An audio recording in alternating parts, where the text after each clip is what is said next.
আসসালামু আলাইকুম এভরিওয়ান, কী অবস্থা সবার? এই তো চলে আসলাম ছোট্ট একটা রেসিপি নিয়ে। আজকে বানাবো আমের মোরব্বা। তো চলুন চলে যাই। আমের মোরব্বা বানানোর জন্য প্রথমেই আম লাগবে। এখানে আমি 1.5 কেজির মতো আম নিয়েছিলাম।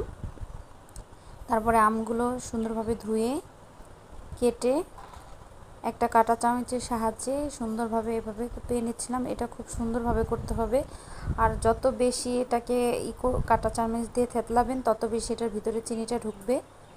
এই তো আমার করা শেষ।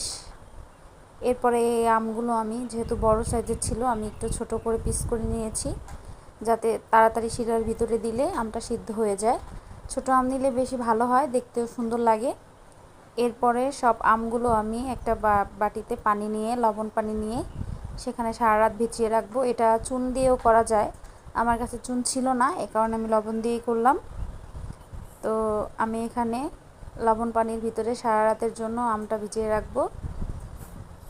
সারা রাত ভিজিয়ে রাখার পরে খুব সুন্দরভাবে চেপে চেপে আমগুলো একদম পানির থেকে উঠিয়ে একটা ছাঁকনিতে রেখে দেব, যেহেতু সম্পূর্ণ পানিটা যেন শুছে।